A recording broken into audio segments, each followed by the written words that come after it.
En el barrio de Santa Teresa, en lo alto de una colina con vistas a la bahía de Guanabara, se levantaba una casona antigua, heredada por Paulo Moreira tras la muerte de un tío abuelo solitario. Era una mansión de 2 plantas, con paredes agrietadas, balcones carcomidos por el salitre y un portón de hierro que rechinaba como si se quejara cada vez que lo abrían. La vegetación la rodeaba como un abrazo húmedo, enredaderas colgaban sobre las ventanas, la maleza se desbordaba en el jardín, y los muros interiores conservaban un olor persistente a moho, como si respiraran bajo el calor húmedo de Río de Janeiro. Paulo, compositor y profesor de piano, había insistido en mudarse allí con su esposa Clara y sus 2 hijos, Luisa y Pedro, convencido de que la amplitud del lugar les daría aire y prestigio. Clara, sin embargo, sintió desde el primer día un peso extraño en la casa. Aún antes de instalar los muebles, cuando las habitaciones estaban vacías, el eco de sus pasos se extendía demasiado, como si alguien más caminara con ellos. La mudanza fue caótica. El piano de cola quedó atascado en la escalera principal durante horas, y 3 hombres sudorosos tardaron casi todo un día en subirlo. El sonido de las teclas al golpear accidentalmente resonó por los corredores como si la casa misma se burlara de ellos. Cuando por fin lo acomodaron en la sala principal, Paulo respiró aliviado, aunque un silencio incómodo pareció sellar la casa de nuevo. Clara estaba embarazada, lo cual hacía todo más difícil. Entre cajas y cortinas empolvadas, trabajaba sin descanso, arreglaba la ropa de los niños, preparaba comidas improvisadas con lo poco que alcanzaba en la despensa, y cosía hasta entrada la madrugada para ganar un dinero extra. La máquina de coser resonaba en la penumbra, con un golpeteo mecánico que los niños, en ocasiones, confundían con pasos en el pasillo.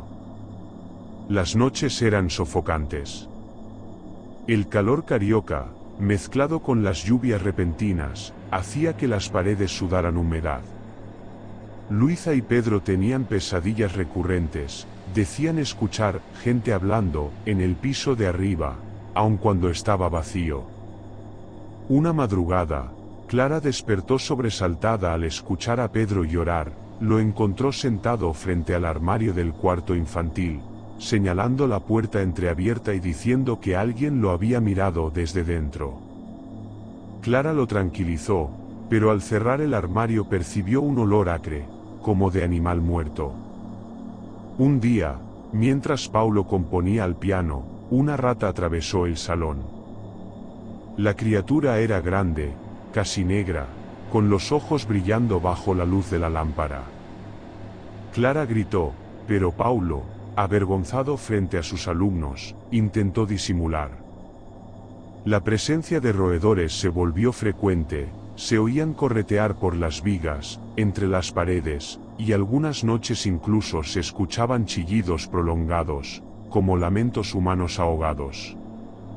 Clara, fatigada, empezó a convencerse de que la casa estaba enferma. El desgaste la alcanzó pronto. Una tarde lluviosa, mientras cosía junto a la ventana del balcón, Clara sintió que la vista se le nublaba. El aguacero caía con tanta fuerza que parecía que la ciudad entera se ahogaba, y en ese instante su cuerpo cedió. Se desmayó, cayendo sobre el suelo de madera, con la aguja aún entre los dedos. Paulo la levantó, aterrado, el pulso era débil, irregular. Esa noche, después de un recital en el Teatro Municipal, Paulo caminó de regreso por las calles mojadas, el sonido de sus zapatos contra el empedrado resonando como metrónomos. No podía dejar de pensar en Clara, en su palidez, en el peso que cargaba sola. Los niños necesitaban atención, la casa era demasiado grande para que ella la mantuviera, y el embarazo no le dejaba fuerzas.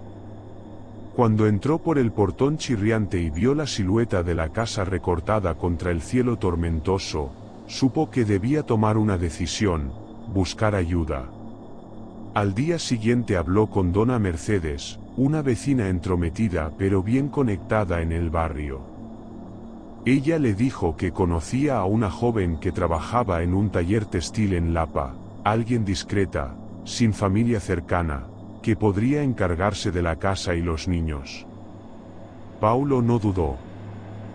La fatiga de Clara y los susurros inquietantes de la casa eran demasiado para soportarlos solos. Fue entonces cuando el destino abrió la puerta para que Rosa, la criada, entrara en sus vidas.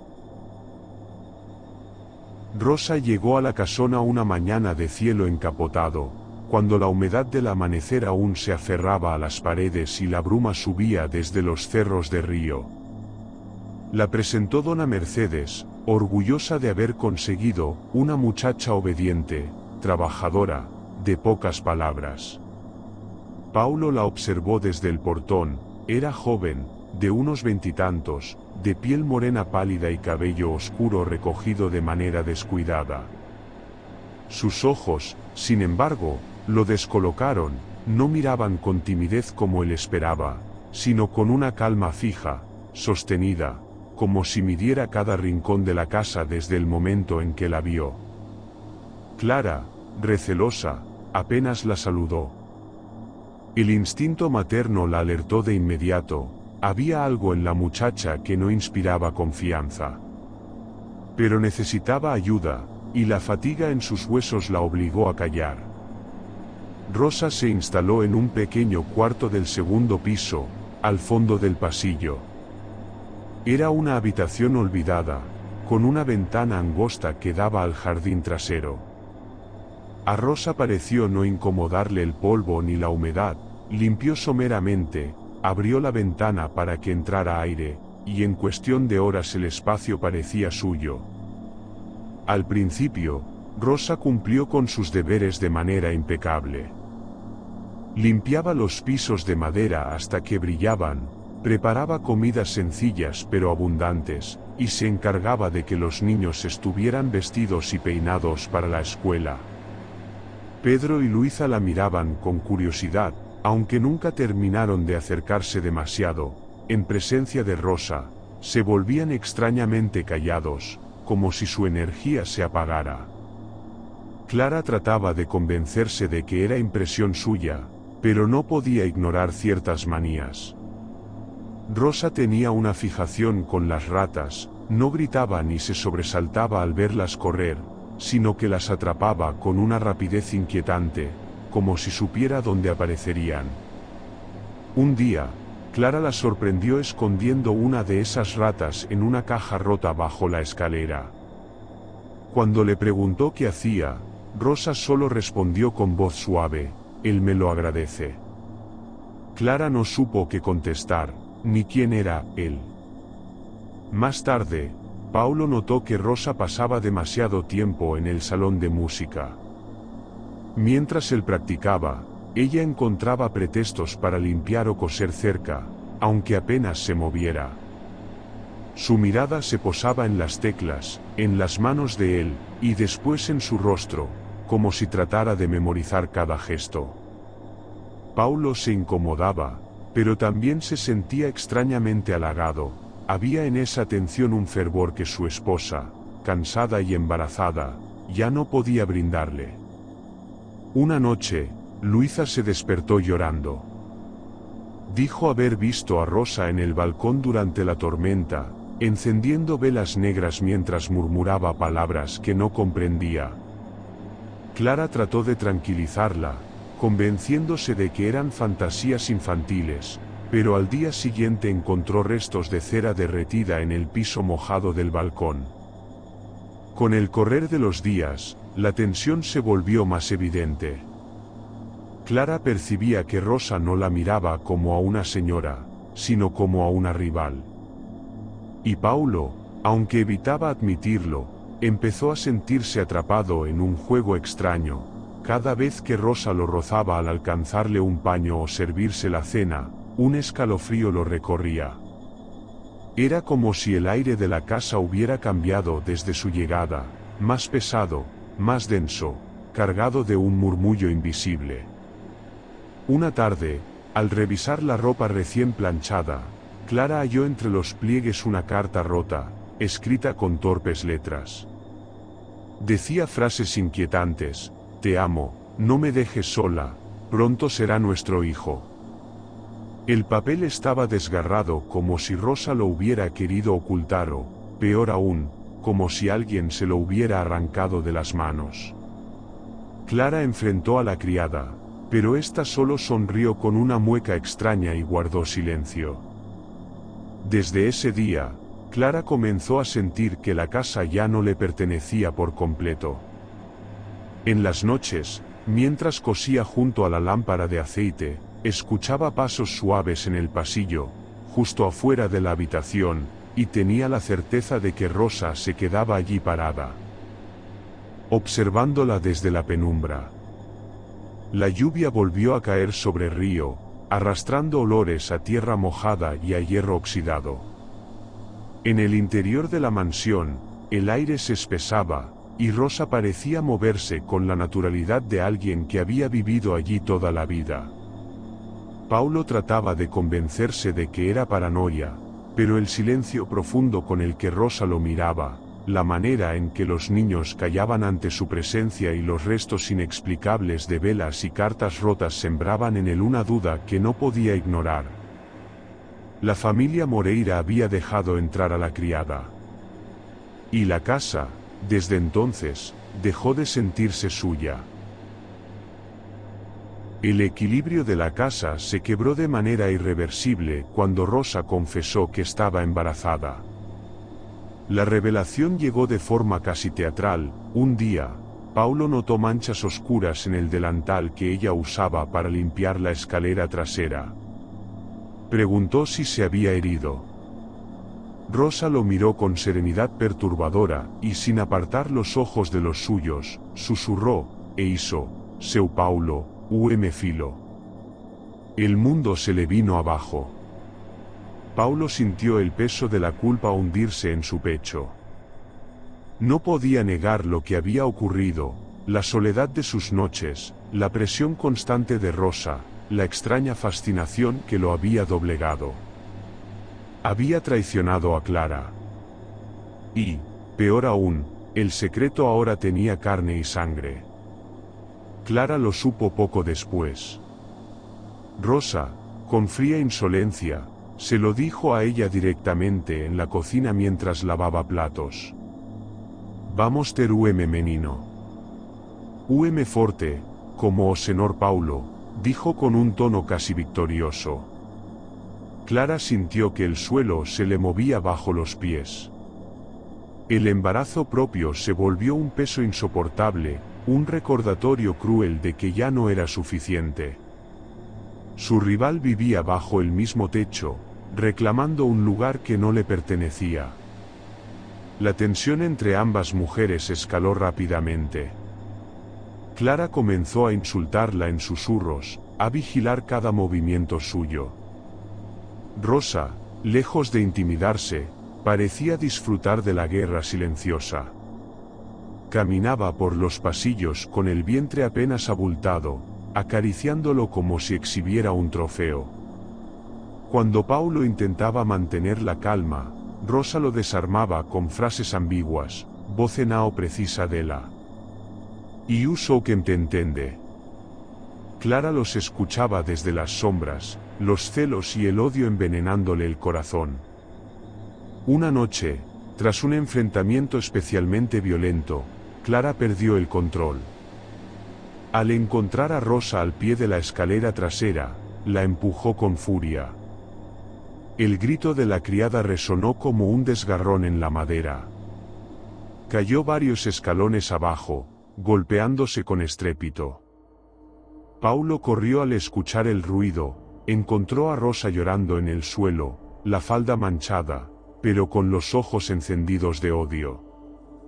Ella murmuró que había sido un accidente, que había resbalado. Paulo la ayudó a levantarse, incrédulo. Clara, con las manos temblorosas, se quedó en silencio, consciente de lo que había hecho. A partir de ese momento, Rosa cambió. La muchacha servicial y callada desapareció, en su lugar quedó una figura oscura, calculadora, que se movía por la casa como dueña. Sus ojos no escondían ya la furia. A las pocas semanas comenzaron los incidentes. Medicinas desaparecían del botiquín. El agua de los niños tenía un sabor extraño. Pedro empezó a enfermar sin razón, con fiebre súbita y vómitos. Clara sospechaba, pero no tenía pruebas. Rosa, mientras tanto, lo observaba todo con una sonrisa ambigua, como quien espera a que una obra llegue a su clímax. La desgracia golpeó con brutalidad. Una tarde, Pedro cayó por la misma escalera en la que Rosa se había accidentado. El golpe fue fatal. Clara gritó hasta desgarrarse, Luisa se encerró en su cuarto llorando y Paulo quedó paralizado de horror. La explicación oficial fue que había sido un accidente infantil, pero en el corazón de la familia había una certeza: Rosa lo había provocado. Después de la muerte del niño, la atmósfera de la casa se volvió irrespirable. Paulo, consumido por la culpa, empezó a ver y escuchar cosas que lo atormentaban: risas infantiles en pasillos vacíos, notas desafinadas en el piano cuando nadie lo tocaba, el llanto de un bebé detrás de las paredes. Clara, en cambio, se hundió en un estado de vigilancia constante. Apenas dormía. Cose y cose sin descanso, como si el movimiento mecánico de la aguja fuese lo único que la mantuviera cuerda. Rosa se aprovechó del derrumbe emocional de ambos. Exigió más y más, que Paulo la reconociera, que la protegiera, que durmiera en su cuarto. Agora voce meu. Ela janao te serve maíz, le susurraba con voz venenosa. Paulo, debilitado, incapaz de enfrentar la vergüenza y el miedo, terminó cediendo. Clara, al ver cómo Rosa reclamaba cada rincón de la casa, sintió que se quedaba sola en su propio hogar. La máquina de coser martillaba sin descanso, resonando por las noches como un tambor de guerra. Luisa, silenciosa, observaba desde la penumbra, testigo inocente de la lenta destrucción de su familia. La casa, cargada de humedad y ratas, parecía absorber el dolor y devolverlo amplificado. El eco de los pasos ya no era humano, se confundía con sollozos, con carcajadas apagadas, con susurros que nadie quería escuchar. El veneno estaba echado, y no solo en los vasos de agua o en las escaleras, había contaminado la sangre misma de los Moreira. La casa Moreira se había convertido en un campo de guerra silencioso. Clara apenas dormía, cosiendo hasta que sus dedos sangraban, mientras Paulo vagaba por los corredores como un espectro, atormentado por voces que solo él parecía escuchar. Luisa, cada vez más retraída, se encerraba en su cuarto y murmuraba a sus muñecas que Rosa quiere quedarse con todo. El embarazo de la criada avanzaba con rapidez desconcertante, como si el tiempo en su vientre corriera distinto. Rosa caminaba con orgullo por los pasillos, tocándose el vientre como si acunara un secreto divino. De noche, Clara juraba escuchar dos respiraciones diferentes desde el cuarto de la criada, la de Rosa y otra más honda, más animal. Los intentos de Clara por deshacerse de ella fueron en vano. Una tarde, mezcló un polvo blanco en la sopa de Rosa. Esperó en silencio, temblando, mientras la criada probaba una cucharada, y luego la escupía con calma, mirándola directo a los ojos. «¿Voce hacha que pode me parar con truques de cocina?», dijo con voz baja, casi paternal. La comida quedó sobre la mesa como un altar profanado. Clara supo que Rosa parecía estar más allá de lo humano, como si algo oscuro la protegiera. Paulo, Cada vez más debilitado, comenzó a sufrir alucinaciones constantes. Se despertaba empapado en sudor, convencido de que Pedro lo llamaba desde el piano. A veces bajaba las escaleras y lo encontraba abierto, con una melodía desafinada resonando sola en la madrugada. Otras noches, veía la silueta de Rosa a los pies de su cama, inmóvil, acariciándose el vientre, sonriendo. Fue entonces cuando Rosa le propuso la salida final. Una noche de tormenta, con los relámpagos iluminando la sala, se acercó a él y le susurró: «Vamos juntos, Paulo. Se não posso ser sua por inteiro, também não vai ser de ninguém. A gente vai deixar esa vida, e nascer de novo». Le mostró un frasco con veneno de ratas. Paulo lo reconoció, el mismo que guardaban en la despensa desde el inicio de la mudanza. El músico, roto de culpa y cansancio, lo aceptó entre las manos. Su mente oscilaba entre el deseo de acabar con todo y la voz de Clara suplicándole que resistiera. Lloró como un niño, temblando, incapaz de decidir. Clara, al verlo, se lanzó sobre él para arrebatarle el frasco. Luisa gritaba desde el pasillo, llamando a su padre. Rosa, serena, los miraba a todos como quien contempla una obra teatral que llega a su clímax. «LMU», sentenció. Los tres forcejearon en la sala mientras la tormenta azotaba las ventanas. El agua entraba por las rendijas, el viento apagaba las lámparas, y los muebles parecían crujir como si la casa misma disfrutara del espectáculo. En medio de la confusión, el frasco se abrió. El líquido cayó en un vaso y Paulo, en un gesto desesperado, lo bebió de un trago. Clara gritó, sujetándolo entre sus brazos, rogándole que no lo hiciera. «Yo te amo», alcanzó a murmurar Paulo, con la mirada perdida. El piano, como si respondiera, emitió un acorde disonante, aunque nadie lo tocaba. Rosa se inclinó sobre él, acariciándole el rostro como una viuda satisfecha. La tormenta rugía afuera, los relámpagos iluminaban su sonrisa. «Agora somos UMSO». Clara, enloquecida, intentó golpearla, pero Rosa esquivó el ataque y desapareció entre la penumbra del pasillo, como absorbida por las sombras de la casa. Paulo cayó inerte en el suelo de madera, y el eco de la tormenta se mezcló con el sollozo desgarrado de Clara y los gritos histéricos de Luisa.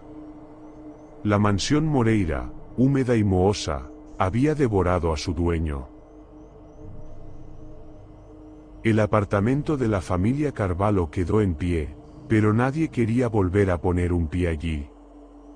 Los vecinos, tras los funerales discretos y los titulares de los periódicos que hablaban de un trágico accidente familiar, preferían no mirar hacia los ventanales de ese lugar. Se decía que, por las noches, aún se veía la figura de una mujer de cabello oscuro parada en el balcón, como si esperara que alguien regresara. Eliana había desaparecido sin dejar rastro. Algunos creyeron que se arrojó a las aguas turbias de la bahía de Guanabara, otros, que simplemente se desvaneció entre las sombras del Morro, llevándose consigo los secretos de la familia Carvalho. La policía cerró el caso, incapaz de explicar los relatos contradictorios sobre gritos, golpes y una presencia femenina que rondaba la casa incluso después del supuesto accidente. Sin embargo, lo inquietante no fue la desaparición de Eliana, ni siquiera las muertes de la esposa y los hijos de Joao. Lo que perturbaba profundamente era que, tiempo después, nuevos inquilinos llegaron al edificio y ocuparon el departamento. Y entonces los susurros regresaron. Las paredes comenzaron a supurar humedad, como si lloraran, y los azulejos de la cocina se llenaban de manchas oscuras semejantes a manos apoyadas desde el otro lado. Una niña del nuevo matrimonio juraba escuchar a alguien llorar bajo la cama, una voz quebrada que repetía, y una o quería. Y una o quería. Los adultos lo atribuyeron a la imaginación infantil, hasta que la madre también empezó a soñar con una mujer de uniforme de empleada, que se sentaba a los pies de su cama, observándola con unos ojos cansados y llenos de rencor. El eco de los Carvalho se mezclaba con el de los nuevos moradores. Era como si la casa absorbiera cada grito, cada traición, cada lágrima derramada en su interior. Nadie podía escapar de esa herencia invisible. Al final, Río de Janeiro, con su bullicio incesante, apenas notó que en un rincón de sus barrios altos existía un lugar maldito donde la vida doméstica se transformaba en un teatro de pesadillas. Un lugar donde cada nueva familia era solo la siguiente escena de una obra interminable. Y mientras la brisa del Atlántico entraba por los ventanales, en el silencio de la madrugada, una voz femenina se escuchaba claramente, murmurando entre las grietas, agora é a súa vez.